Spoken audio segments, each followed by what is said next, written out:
Brian and Kenzie in the morning.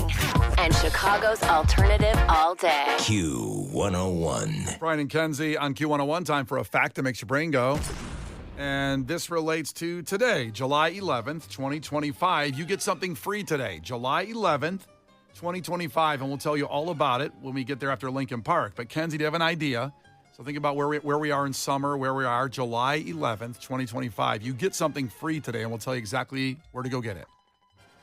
Okay. Oh, is it the 11? Is it the 7-Eleven thing with the slushy bucket? It is 7-Eleven Day.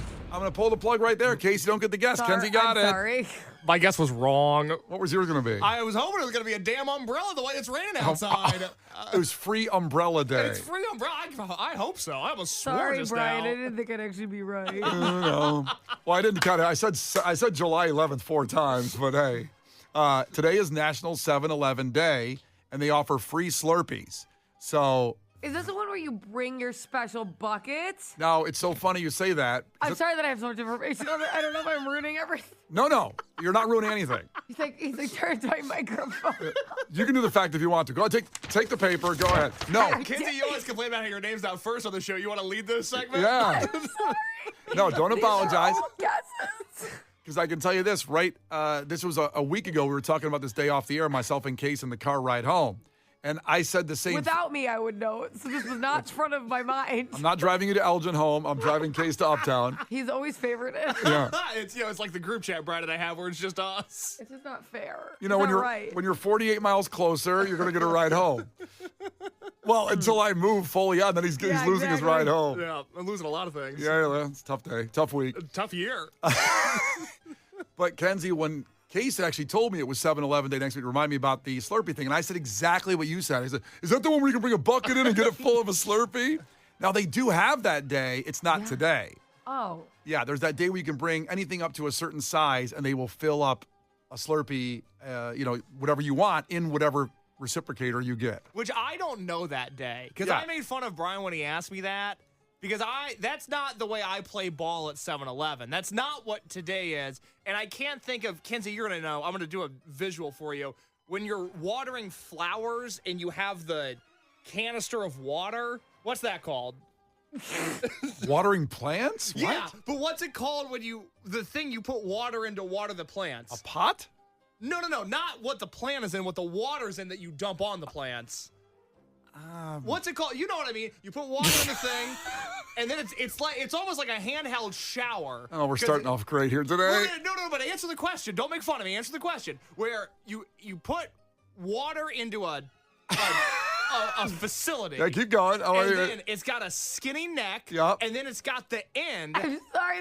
This is so funny. that has like punctured holes in it, like a shower head. But then you dump that onto your plants, and that's how Right. you water the plant. What's that called? Watering can. Watering can. Sure, why not?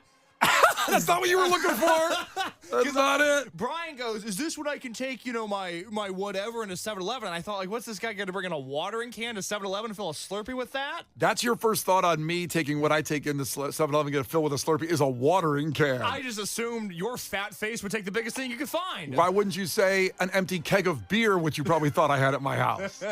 Or a bathtub. Are you doing keggers at your house yeah, still? I'm doing keg stands all weekend. Bathtub. He's got a bathtub on a leash. He brings it Like into one of the kiddie 7-Eleven. pools, Harper's that you blow up. If you're going to go big, I think you'd go that way. By the way, we missed that day, Kenzie. It was April 11th and 12th of this year, the Bring Your Own Cup, BYOC, for Slurpees, where you can bring a clean, food-safe, watertight cup, and they'll fill your Slurpee for a set price. And they have a limit on how big a thing you can bring. You can't bring a bathtub in there. Or maybe a watering can would fit. A watering can, that's what the text line is You saying. back a semi-truck into the building. Hold on. The amount of texts that say watering can is just funny to me right now. No, I'm sorry, guys. I just wanted to see how many more words you could use to describe. Okay, so it's not Long that. neck. It's not Hold that neck. day.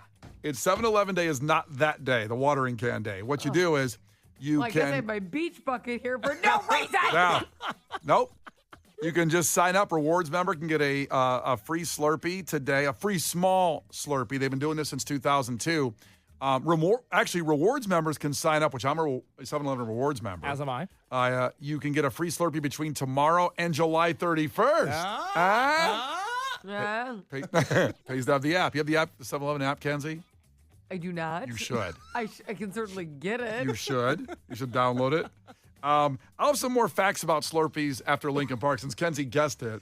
Are these apolitical Slurpee facts aren't related exactly to 7-Eleven, or are these still 7-Eleven day facts? Well, this is 7-Eleven free Slurpee Day facts coming up after Lincoln Park. And there's more than what we just talked about? Well, I bet you didn't know Do you want things. me to guess them or we'll ruin the whole thing? I want you to guess, Kenzie, how the Slurpee was invented. You want me to guess how it was invented? How do you think it was invented? I think that, like, somebody's popsicle melted and then somebody was like trying to drink it, and they were like, we should just make them already slushy like that so they can slurp it up. Okay, that's her guess. Make the Slurpee. What's your guess on it, Case? I probably a cow incident gone wrong. I don't know where we get the Slurpee from, if it's from the udders or not. A cow incident that went wrong? There's no milk in a Slurpee. I don't know. I've never looked at the ingredients. You think a Slurpee? Taste it. You think they milk a cow out back for a Slurpee? And Brother, I don't know. I don't work at 7-Eleven. But you never looked at the even tongue.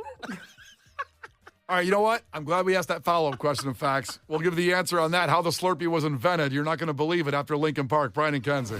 The Brian and Kenzie Show. On Q101. Brian and Kenzie on Q101. Time for the fact that makes your brain go. Kenzie guessed the fact, guessing it was 7-Eleven Day, free Slurpee Day, which means you can get a free small Slurpee at the 7-Eleven near you. But if you're a rewards member, you can set it up to get a free Slurpee between today and July 31st, or the rest of the month after today, with your rewards app, which I recommend you do that. I think I got like 14,000 points on my 7-Eleven card. Okay. I go over there for my Coke. I get my big fountain Coke every Saturday morning. Yeah, you've told me about that. You do a little stroll in your neighborhood. You go to the 7-Eleven. Yeah, I walk out there in my slippers. Yeah. I got What, my you Tony Soprano? Yeah. Every Saturday you go to 7-Eleven for a Coke? Yeah, I carry my newspaper. I sit out front in a fold-out chair with my American flag over the back of You it. just smoke a cigar while you're there? It's one of my little treats I give myself, a big-ass, extra-large fountain 7-Eleven Coke every Saturday morning. Why only on Saturday mornings? Well, I'm not going to do that. If I did it now, if I did it every day, it'd probably be bad to have a big, extra-large fountain Coke every day. Oh, yeah, you're a beacon of hell. Is that like you're saying your cheat day all of a sudden? That's right. That's my cheat day. I sometimes I have a cheat week, but today it's a cheat day on Saturday mornings. Mm-hmm. So it's free Slurpee Day. And by the way, coming up in 10 minutes, something else food-related. We're going to pour one out for something you might be eating right now. It could be gone, and we'll talk about that. Something you enjoy every morning could be gone every morning, and we'll talk about that in just about 10 minutes. But today, 7-Eleven Day, and this year's Slurpee Day marks the 98th anniversary of 7-Eleven. Wow. 98 years 7-Eleven's been doing this. The first store opened in 1927. It was called the Southland Ice Company. The name changed to Totem's Stores. And then the 7-Eleven. 78 years they've been open. 98 years. All right, 98 years they've been open. Yeah, 98 years they've been I thought you open. meant 98 years free slushy. Slurpee. Slurpee. Slurpee. Sorry. Slurpee is a Sorry. brand. Yeah. Slurpee is a brand. Get with the program. And then it was called 7-Eleven 1946, and they expanded their hours and became that thing you can go to any time of the night or day pretty much, which is great to know that 7-Eleven's there. The Slurpee itself was invented by accident in 1958. Kenzie, what did you say you think how it was invented? I said I think someone's like popsicle-esque treat melted. Okay. They started drinking it, slurping it up. Someone's like, we should already sell it like that. All these kids will slurp it right up. We'll Slurpee. And we can save money on electricity for the refrigeration. Good, a good They're thought. loving these melties. Case thinks it's, quote, it was a cow incident. Could be. I don't know. Something, I don't work there. something happened with the udders, and it created a Slurpee somehow. That's not how it happened. Now, it was invented, this is ironic, at a Dairy Queen. Really? Which Dairy Queen was founded here in Joliet in 1940. In case you didn't know that, Dairy Queens, you go there, they're from Chicago. They're here. So a Dairy Queen store, the soda fountain stopped working at a Dairy Queen store, and the owner, Omar Knedlik, stashed some soda in a freezer so he could sell them partially frozen. Ow. And therefore, the Slurpee was invented. Now, I don't know the relationship to Dairy Queen and 7-Eleven because they're not the same company. But They may just be saying how slushies were invented and 7-Eleven calls theirs a Slurpee. I don't know. They said that was the Slurpee invention, you know. Because the Slurpee is like a slushie. Yeah. Do you know what I'm saying? So the names, they may have called theirs. They could have called theirs a Frozy. Like, who knows? Yeah. I guess here's a little bit more on that. His customers loved it when he gave out frozen Cokes, frozen soda cans. And then it led him to start something called the Icy Company, ICEE. Oh, of course. I see. That's the big dog. That's the top of the food chain. And does 7-Eleven own that or no? I don't believe so. Okay. That would be the first distributor of what would later be called, to Kenzie's point, it was probably a slushy thing, but it would be called the Slurpee after that. It came to 7-Eleven in 1965 when they began a licensing deal with the Icy Company. Do you think Icy Company regrets that? No, I think they're sitting pretty. Yeah.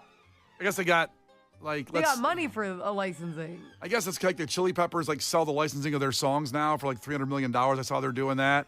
And I guess they still own the songs and get some money out of it, but then they get more money. Yeah, don't worry about Icy. They're doing okay. I'm concerned about Icy. I would not be. They're in every Target in America. They're doing fine. And it was a licensing deal. They didn't say, hey, you can borrow this recipe and not pay us. Like, we got paid. I'm finding out more as we go along here. As part of the terms, they were allowed to give it an original name, which would be sold at 7-Eleven, and then they invented the name Slurpee for 7-Eleven. This is a huge win for everybody.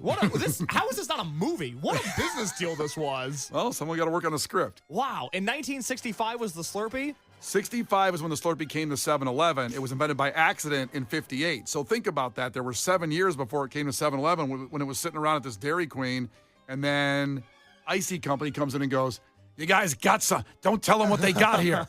Don't let them know. 65, think about this. JFK never had a Slurpee. Wow. That's sad. Hey, enjoy your Slurpee today because JFK couldn't have one. There have been over 300 Slurpee flavors. Yep. And JFK didn't have any of them. None of those 300. At least he didn't have a brain freeze, though. Those are hard. Well, in a way. You got a headache. But a different kind. The most popular ones are Coca-Cola and Wild Cherry. Yeah. The Coca-Cola. You can't deny the Coca-Cola. Come on now. Come on now. What are we doing? Don't play with me. I'm surprised yours isn't some kind of Mountain Dew flavor case. Don't they have Mountain Dew ones? You know, the thing about me, Kenzie, I'm not picky on my Slurpee flavor. I like whatever they got. I'm more of a blue girl. I look like I tongue down a Smurf every time I have any kind of ice treat. The Brian and Kenzie Show. On Q101. The Brian and Kenzie Show. On Q101. For Christ's sake, tomorrow's the 4th of July, and we will be open for business. What country you from? What ain't no country I ever heard of? They speak English and what? Utah. Give me 2. Do you enjoy pain? Pain don't hurt. Wax on, right hand. Wax off, left hand. Now fry like bacon, you little freshman piggies. Fry! Fry! Playing football in West Canaan may have been the opportunity of your lifetime. But I don't want your life. Let's get into it. Cases Movie Review with Brian and Kenzie on Q101. Interesting that Pulp Fiction audio is in that intro because I think like most people, they saw Pulp Fiction first. I did. And then went back and saw Reservoir Dogs. It was Quentin Tarantino's first movie, Reservoir Dogs, released October 8th, 1992. And the budget was $1.2 million. And the box office was only $2.9 million. Very small film, at least an initial release. And then, of course, it blew up in the whole era of when you can watch a movie at home. So the Rotten Tomatoes gives the film a 90%. That's very good for Rotten Tomatoes. 90%, very good. Approval rating based on 81 reviews, averages 8.9 out of 10. In 2024, last year, Reservoir Dogs was ranked second on the list of the Sundance Film Festival's top 10 films of all time, based on a survey conducted with 500 filmmakers and critics in honor of its 40th anniversary. Just a reminder, by the way, next week, Case does Clueless in honor of that film's 30th anniversary. So Clueless next week. Similar movie, to be honest. Yeah. It's a similar experience. A cop loses his ear in that movie, too. I've had so many people hit me up asking to do Clueless, and it worked out where the 30th anniversary is next week. So I'm looking forward to that as well. But, Brian, let's start with the Reservoir Dogs trailer, if you don't mind. This is what it sounded like when they were advertising Reservoir Dogs back in 92. Here are your names. Mr. White, Mr. Blonde, Mr. Pink. Why am I Mr. Pink? Who cares what your name is? Yeah, that's easy for you to say. You're Mr. White. You have a cool-sounding name. What happens if the manager won't give you the diamonds? Cut off one of his fingers. The little one. Harvey Keitel, Michael Madsen, Chris Penn, Steve Buscemi, Lawrence Tierney, and Tim Roth. They're the Reservoir Dogs. Hey, Joe, want me to shoot this guy? Oh, God, it's just so good. Just that, the trailer alone gives you so much. Now that you've seen the movie, of course. I think if you just saw the trailer, go, what the hell's going on with these guys? But Case, you saw this movie in honor of Michael Madsen tragically passing away at the age of 67 last week. And as we learned also, he was supposed to be in Pulp Fiction. He was supposed to be John Travolta's character, Vincent Vega. He turned it down to do Wyatt Earp because he'd already signed a contract to do Wyatt Earp at that time. And they were going to do a Vega movie with both of them. But then Quentin Tarantino at one point just said, you know what, we missed the window because both actors after those movies, John Travolta, that reignited his career, Pulp Fiction. He started doing tons of movies, and same with all the guys after that from Pulp Fiction. It was too late to do it. But your review of Reservoir Dogs, I can't imagine seeing it for the first time. Well, that's the point you always make, is a lot of time you'll say, oh, I'm so jealous you got to see this for the first time. And, that for me is, maybe I don't like the movie and then you get mad at me. But watching Reservoir Dogs for the first time, I'm sure you're jealous that I got to experience it completely unspoiled. I knew nothing about this movie. I'm so mad at myself that I had been on this planet for 26 years and I had just now seen Reservoir Dogs as of 24 hours ago. A completely mind-bending experience. Again, I knew nothing about this movie other than that guys were wearing suits. And so everything that happens in this movie, from the out-of-order storytelling and trying to put together the pieces as the movie is going along, to all of Steve Buscemi's monologue, to the turn that Mr. Orange makes halfway through the movie that got me to jump up off of my couch. I wasn't expecting that. To the three-way shootout at the end. All of this completely blew my mind. I went in completely unspoiled. Brian asked me during the song a second ago, he goes, well, you knew about the ear scene, right? I go, no, I didn't know about the ear scene. It was shocking to me when I saw it for the first time. And it just, it reminded me a little bit. I'm going to be the 10 billionth person on the planet to praise Quentin Tarantino. I get it. But watching this movie is like listening to The Clash, where you just go, I can't believe they got away with it. This is the coolest thing I've ever seen. This is the coolest thing I've ever heard. And it's entirely unique, and it's uncomfortable, and it's provocative, and it's violent. And it's incredible. I mean, I love Pulp Fiction last year, and I still do think Pulp Fiction was the better movie, but I'm so mad at myself that it took me this long to experience Reservoir Dogs and the violence that it entailed. Absolutely incredible. Yeah, Vince from Elmwood Park checked in and just said you got to play Stuck in the Middle a little bit of that. When you talk about this. Case, were you wondering why that song started what you were talking? Well, luckily I've seen the movie now. I at least understood it to some degree. Whenever you hear this song going forward, everybody that sees Reservoir Dogs, you can't hear this song without thinking of the cop. You can't do the scene with Michael Madsen where he's dancing along with the knife in his hand. And it changed. That's what Quentin Tarantino was a genius of, obviously, is putting songs that are associated with happy things and putting incredibly violent scenes with them. It's just a remarkable movie because they throw you in from the jump. I mean, the first scene is heavyweight actors and Quentin Tarantino discussing the Madonna song like a virgin and what that means. And that blew my mind because I had no context for, I've heard the song, but I had no context for why they were talking about that in the movie. And then to be able to cut to Mr. Orange bleeding out in the backseat of a car, and then the story starts to jump around, and you never see the heist. The most action you really get is Steve Buscemi running away from the heist and then shooting the cops behind the car.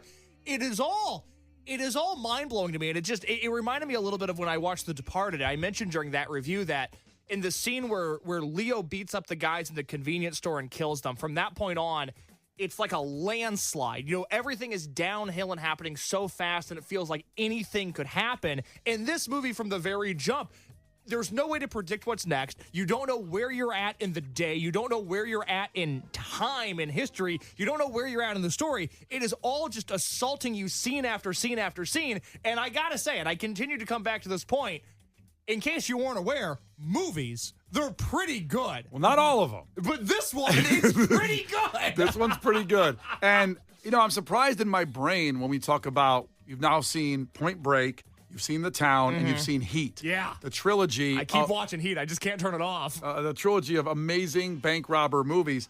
And even though this is a robbery movie, it's so weird and just different that I didn't consider it, which is, of course, what it is exactly, a robber. They're trying to rob the jewelry store robbery. And I didn't include it with the bank robberies, which it should be. That should be the Mount Rushmore right there. It should be, but the reason you don't do that is they never show the heist. They did not have enough money to film the heist for this movie. They also didn't have enough money. If you remember the scene where they rob the woman in the car and throw her out of the car, then drive away, they didn't have enough money in their production budget to get police to stop traffic. So what they had to do... Wait a minute, what? They had to film that scene during a green light so that they could drive away. If they would have filmed it during a red light, they just would have gotten into a T-bone accident. So, okay, I didn't know that.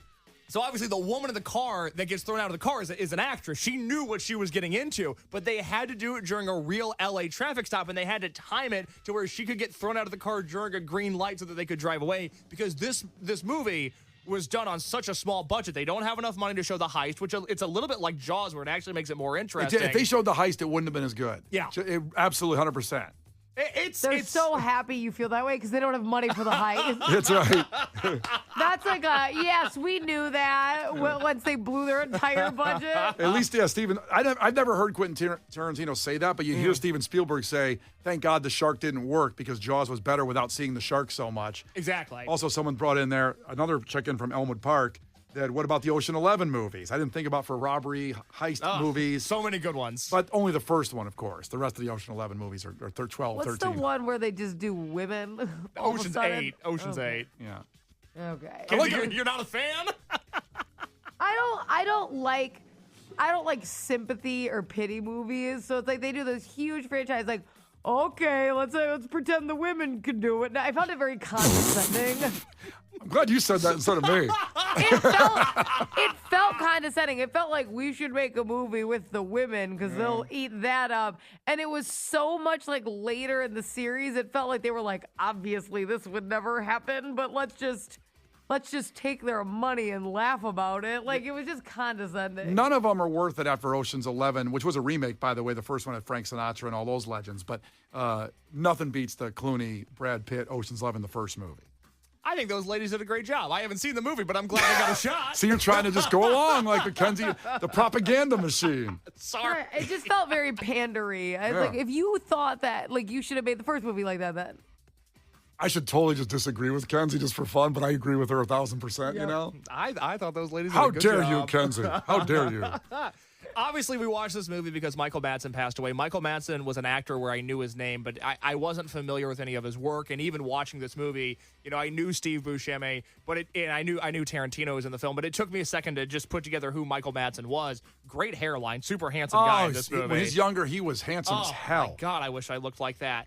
He's incredible in this movie because everything that he does is rooted in evil. It's almost like what we talked about yesterday. If you're going to be evil, be the most evil you can be. Right. Winning. He takes that to heart. And his performance, obviously, in the ear scene, which is even more terrifying because they cut away from the ear as he's cutting it off, which just, it leaves you going like, oh my God, what is he doing? Hearing the screams, I was like, oh my God, what is he doing? But then when he gets into the argument with his own crew, and we've got this clip here, when they're complaining that Michael Madsen shot up the jewelry store, ruined the heist, and then his defense as for why he was shooting to me was just so funny. This is what he was doing. Bam! Bam! Bam! Bam! Yeah, bam, bam, bam, bam, bam. I told them not to touch the alarm. They did. If they hadn't done what I told them not to do, they'd still be alive. My hero. Thanks. That's your excuse for going on a kill crazy rampage. I don't like alarms, Mr. White. I don't like alarms. God, is he cool. Oh, my God. He's so cool. It is a fun movie. I feel like we're getting away from this a little bit just in terms of the way that we consume things. I personally enjoy a movie where bad people are in it and bad people are portrayed as bad. These are criminals. These are killers. Steve Buscemi is a wild racist in this movie, and it's all presented as these are bad guys. Now, maybe your worst instinct, you can go, oh, these guys are so cool. You know, we just said Michael Madsen's cool. Yeah, because Brian looks confused right now. No. At the end of the day, He's a murderer. But we live in this world where we can accept that these are bad guys living their bad life and doing these things, and we get sucked into this universe. I thought the whole thing was just so cool. I am so mad at myself that I had not seen this movie previously. Well, let's get to the rating on this one. Are you going to do it in cops' ears? You have to. I think I'll just do it in ears. Okay, I don't want cops' ears pinned on me. That's true. That's fair. That's fair. Right. So Reservoir Dogs, the first Quentin Tarantino movie. Case saw it for the first time yesterday. What are you giving it? Just to contextualize, I rate these out of 10. Pulp Fiction last year, I gave a 10 out of 10 to. I think that's a perfect movie. Wouldn't have changed a thing, even if I thought Bruce Willis's girlfriend wasn't the greatest actress in the world in that movie, but overall just, a flawless movie. I've got to go 8 ears out of 10 on Reservoir Dogs. By definition, a great movie, a capital G great movie. If for some reason you're hearing this and you haven't seen it, change that tonight. Get lost in this universe like I did. I can't recommend this movie enough. Is it on Netflix or something? Probably one of those. I rented it. Oh, would you off what? YouTube TV? Yeah, $3.99. I can spring it. Oh wow, I've had a good year. Good year for you, huh? Yeah, call me a Rockefeller. All right. There you go. If you missed any of that review, it'll be on the podcast if you just joined us right now. And it's a good thing you just joined us right now, or hopefully you were here the whole time, because WGN TV's Brónagh Tumulty checking in with us in about 10 minutes from the WGN TV investigative reports on the Country Club Hills School District 160. We talked about this the last couple of days. She broke the story, and it's all about the corruption and allegations. Very Tiffany Henyard template-like. And it's disgusting, but we're going to get to the whole story and what happened, because it's right from the person that discovered the story. That's Brónagh checking in with us in just about 10 minutes.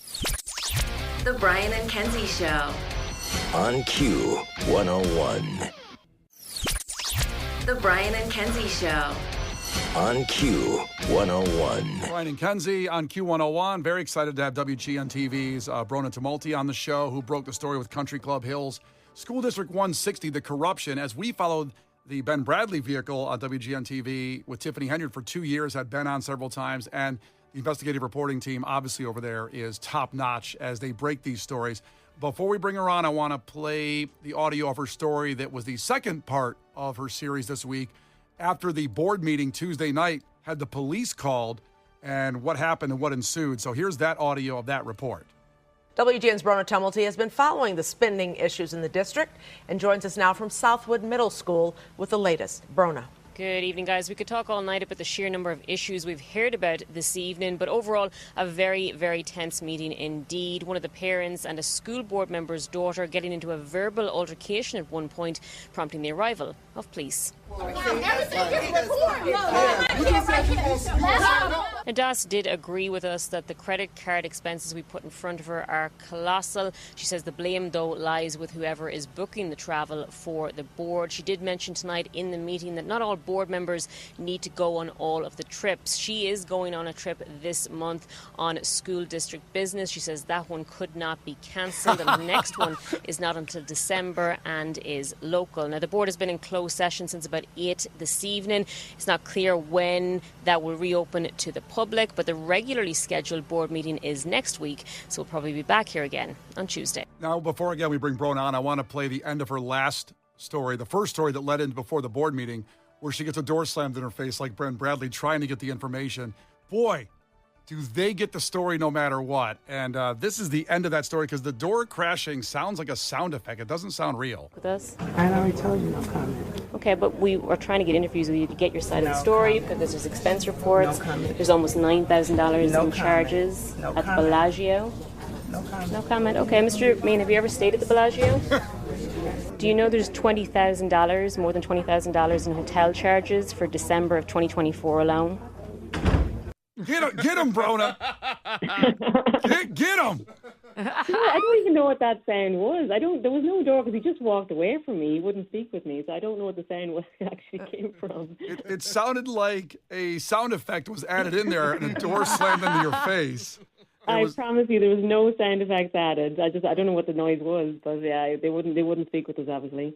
Well, we're really happy to have you on. We've never had you on the show before, so Brónagh Tumulty from WGN TV breaking this story as we talked about it. Now, I wanted to intro you coming in with shipping up to Boston from the Dropkick Murphys, and Kenzie and Kay said don't do that, but I think this would be perfect entrance music for you. And I don't hear it on WGN TV. I'm a little upset about that. What do you say to this? Is it offensive if I play this? Is it not right? No, you know what? There's very little that the Irish will get offended by, but I don't normally get any radio time unless it's the 17th of March, so I'm pretty used to hearing shipping up the box. All right, so it is cliche. My bad. Okay, we'll turn it off. You're fine. All right, so we get to this story. When did this story first become aware to you that this was going on in Country Club Hills at School District 160? What led you there to get this story? Yeah, I mean, I kind of stumbled upon the story, if I'm being perfectly honest, because we were sent down to Country Club Hills in May for their board meeting. It was back on the 20th of May. And we were sent down there for nothing to do with finances. It was because there was allegations of I think it was a substitute teacher that had, allegedly been too rough with one of the students or something. So we were down there to speak to the parent of that student. And then when we got down there, the other parents were like, this is the tip of the iceberg. And they had actually got the ball rolling on this. So, props to them because they had filed their own FOIAs dating back to, 2021, I think is what they showed me at the time. So I'm, flipping through what they had. And I'm thinking there's a lot more to look at here. So I said to them at the time, I can't do anything with this tonight because I need a bigger picture. I need to go back and file a more comprehensive FOIA. So they were happy enough with that, and we went into the meeting. And then in that meeting, it emerged, I don't know, if viewers have watched the stories on WGN, they'll know about the Ford F-150 truck. So everything kind of came to light in that meeting about the truck. And there was, I'm getting thrown into this. There's information flying back and forth. And at one point, I leaned over to one of the parents, and am I hearing this correctly, that this board member is being accused of buying a school district truck for $500, and the school consultant is saying the truck is worth $8,000 or $9,000? And they were like, yeah, that's exactly what's happening. I'm like, okay, great. So after that, I'm like, you know what? There's more. There's a lot more going on here that I need to file this FOIA for. So that's kind of how it all kind of came to light. And I went back and filed the FOIAs, and it took a while. It took a while to get those back. And then I'm a general assignment reporter, so I'm trying to work through those files while putting other stories on television. So it took me a little time to get through them all. There's probably 400 or 500 pages of credit card statements to work through. And some of the numbers, were so wild that I had to go back and double check everything, obviously, and calculate everything. I was carrying around a massive, carrying under my arm calculator for weeks. I think WGN rescued it from 1970 because it was one of those things you could plug into the wall. I didn't know you could plug in calculators. But, so yeah, I was going around with that for weeks, topping everything up, and we finally got to be in a position where we could put some of it on television. It's unbelievable. Wow. That is unbelievable. And because it is so much work, thank God for people like you, because it is so much work, that's probably why a lot of people think they'll get away with stuff like this. Because think about how much effort it takes to truly prove it, Yeah, it's a lot of work, the story ended up being about 6 minutes long, I think, but there was weeks of digging and trying to get information and talking up those numbers that went into those 6 minutes. And I think, there's just not a lot of people watching sometimes. And, again, the parents really got the ball rolling here, because if it wasn't for them, I could have come down and done the original story and not known about the extent of the finances that needed to be looked at without them. So they really started everything. We were fascinated by the things you listed off of the $250,000 expenses, the Bellagio in Vegas. Yes. And I know you couldn't get a comment out of anybody, but when you looked at all those receipts, what'd they do at the Bellagio in Vegas? Was the minibar rated? How did they rack up all that? And why did they go to the Bellagio in Vegas to learn about how to run a school? It's very hard to know, because when you get those credit card statements back, it doesn't detail what exactly the money was spent on or how exactly it was spent. So you need to kind of delve even further into it then and request specific expense reports for that trip. So all it kind of said on the statements that I had was Bellagio, listed multiple times. And I'm thinking, I can't afford to stay at the Bellagio. Who's staying at the Bellagio? So right. That's kind of how that transpired. But, a lot of the charges on there, I'm sure there's legitimate explanations for, people would do. We're disagreeing with that. We're disagreeing with that, Brónagh, on that one. I mean, there are conferences and trips and things that they do go on, and that's fine, but we just haven't been able to get to a point where we can get the charges explained. We also found it interesting about the restaurants you listed. They went to steakhouses in D.C. and Atlanta and possibly took limos to Midway. But then Cooper's Hawk got a nice plug in your story from Orland Park. And Orland Park is the address to the one they always went to, basically. Well, you know, the restaurants were one thing because we kept seeing these high-end meals, like worth, you know, over $1,000 or $2,000 popping up on the credit card statements. But the limo thing was disputed because we finally got an interview on Tuesday night that we didn't get to air a whole lot of because we were in a bit of a crunch for time with Jacqueline Doss, who wanted to kind of explain, you know, about the Ford F-150 truck, and I really appreciated her speaking with us. We still have a lot of questions about the truck, but with regard to the limos, you know, she had said, you know, nobody has taken a limo, limousine to or from an airport. But we did ask her, you know, it's a limo service. It doesn't necessarily refer to a limo in itself. It could be like a chauffeured service. And she had told us on Tuesday that that had started before she came back to the board. So we're still trying to get some more questions answered there regarding the chauffeured services. Right, like she got dropped off in a Range Rover, and she's like, wait, I didn't get a limo. We're talking with Brónagh Tumulty from WGN-TV. It's about the Country Club Hills School District 160 story that she broke this week of the, I guess I say, alleged allegations on corruption and money spent, just like the Tiffany Henyard story we covered for a couple years here. What was the atmosphere like in the room at the school board meeting Tuesday when the cops had to come in and break it up? It was a little tense. I mean, the argument, there was bickering going on between board members over different things, but then there was one of the parents and one of the board members' daughters. They kind of got into it a little bit, and I believe the parent actually involved was the one who called the police, but things got very heated, and the police did arrive, and they escorted several people out of the room. So yeah, it was it was definitely a moment where I had to kind of move out of the way because I was in the thick of the action in between. I was like, you know what, I didn't sign up for this. So it was a little heated, and I think tensions are just running high, you know, because I think the kids really are at the centre of it, and you know, per that website that we quoted in the story, this is a district where the vast majority of the kids are considered to be from low-income families, and I think people are kind of they're worried about where the money is going and what it's being spent on.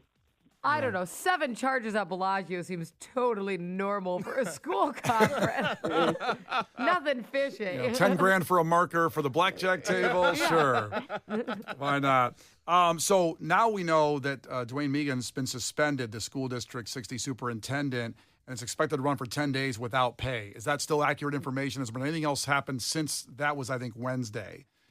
That was Tuesday night. So when we were down there, last Tuesday was a special board meeting, and he was suspended.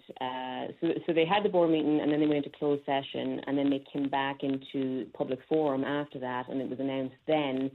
It was decided in the closed session that he was going to be suspended for 10 days without pay, and I believe that's running the very end of the month, last 10 days of the month. So that is the latest, and then their regularly scheduled board meeting is this coming Tuesday.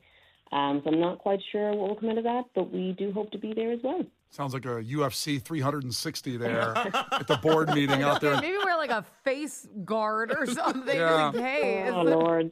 We'd love to talk to you again and keep updating if you're all cool with that on how this story plays out and where it goes next week and all that. Sounds good. The only problem I have is I'm going on vacation. I don't think I've ever looked forward less to a vacation in my life because I'm kind of invested in this now. But I'll be back for the August meeting as well. Oh, no, the school board's not paying you off, are they? Sounds suspicious. Check, I'm going to the Bellagio. I certainly am not going to the Bellagio. I can tell you that much. Well, are you possibly going to Manchester to see Oasis? Is that where you might be going? I am going to see Oasis, but I'm not going to Manchester. I'm going to be in London. Oh, Case. So Case works on the show, and he's got an extra ticket now to the Soldier Field Oasis show, and he wanted me to ask for him if you wanted to go with him to that show. I let him know how the London one goes first. I think twice in 1 month might be overkill. Oh, Message received. Got it. We're all looking forward to that show here at Q101. Thank you so much, Brónagh, for checking in. It's great talking to you. And we do want to keep your investigative skills on this story so we can pass on to our listeners of what's going on in their area, because it's another story like Tiffany Henyard where this blatant, alleged corruption happens and they think they're going to get away with it, and they're not with you on the case. Well, we'll see. Thanks, lads. I appreciate you having me on. Okay, thank you, Brónagh. I like being called a lad. I don't know why, but I like it. First time for you, Kenzie? Thanks, lads. I'm like, okay, you're welcome. Okay, was that okay how I asked for you there? I was trying to help you out. You made it sound like a date. Yeah, that's why that was of course she's going to say no. She doesn't even know who's asking her out. That was my intention, is just put her on the spot. It really was. My friend over here thinks you're cute. It was that sort of energy to it. Wait, we talked about this for a second, but you never said we were trying to like ask her on a date. Well, I got a little more motivation as the interview went on. She's really nice. She's but really it's sweet. not a date for you. Case, how did you feel about that? Oh, well, the answer was all I need to know. I don't want to see them twice in a month. I'm only flying across the world to go see them, but twice would be too many times. You know, Ace hasn't played in 16 years. Twice would be good. Twice would be good. Huh? You guys, you can't. Now she's never going to come back on. She's going to think you're going to keep asking her out. So, there's a deal on, it's a 5-cent wing night. Yeah. My boy Case has she's not going to come on the show if you keep asking her out. Okay, Brónagh, if you're still listening, Case will not ask you out through me again. I will not ask you out for Case. I can't believe that. She's flying to London to go see a band. She's like, well, I don't want to see him twice in a month. That'd be insane. Well, in fairness, she's obviously Irish, okay? So I'm sure she has friends and family in London. She's probably meeting people she cares about there. Yeah. Meet some people in Chicago, too. Be nice. Yeah. One right here with an extra ticket. Brian and Kenzie in the morning, and Chicago's alternative all day. Q101.